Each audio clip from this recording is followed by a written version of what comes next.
اے بندے، جس چیز کا تجھے علم نہیں اس کے پیچھے نہ پڑ، کہ کان اور آنکھ اور دل ان سب اعضاء کے بارے میں ضرور باس پرس ہوگی، اور زمین پر اکڑ کر اور تن کر مت چل، کہ تو زمین کو پھاڑ تو نہیں ڈالے گا اور نہ لمبا ہو کر پہاڑوں کی چوٹی تک پہنچ جائے گا۔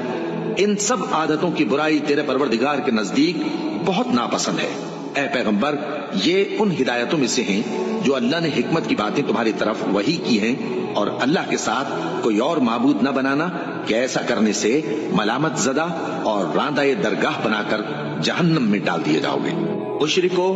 کیا تمہارے پروردگار نے تم کو تو لڑکے دیے اور اپنے لیے فرشتوں کو بیٹیاں بنایا؟ کچھ شک نہیں کہ یہ تم بڑی نامعقول بات کہتے ہو،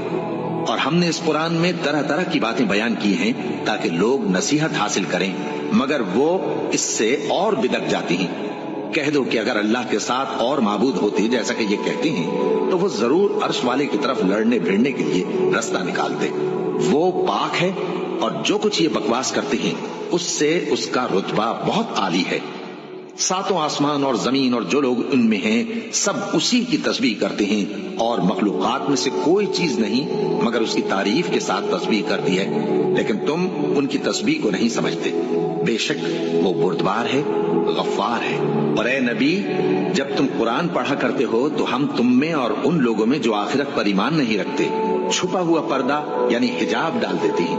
اور ان کے دلوں پر بھی پردے ڈال دیتے ہیں کہ اسے سمجھ نہ سکیں، اور ان کے کانوں میں ثقل پیدا کر دیتے ہیں۔ اور جب تم قرآن میں اپنے پروردگار یکتا کا ذکر کرتے ہو تو وہ لوگ بدک جاتے ہیں اور پیٹ پھیر کر چل دیتے ہیں۔ یہ لوگ جب تمہاری طرف کان لگاتے ہیں تو جس نیت سے یہ سنتے ہیں ہم اسے خوب جانتے ہیں، اور جب یہ سرگوشیاں کرتے ہیں یعنی جب ظالم کہتے ہیں کہ تم تو ایک ایسے شخص کی پیروی کرتے ہو جس پر جادو کیا گیا ہے، دیکھو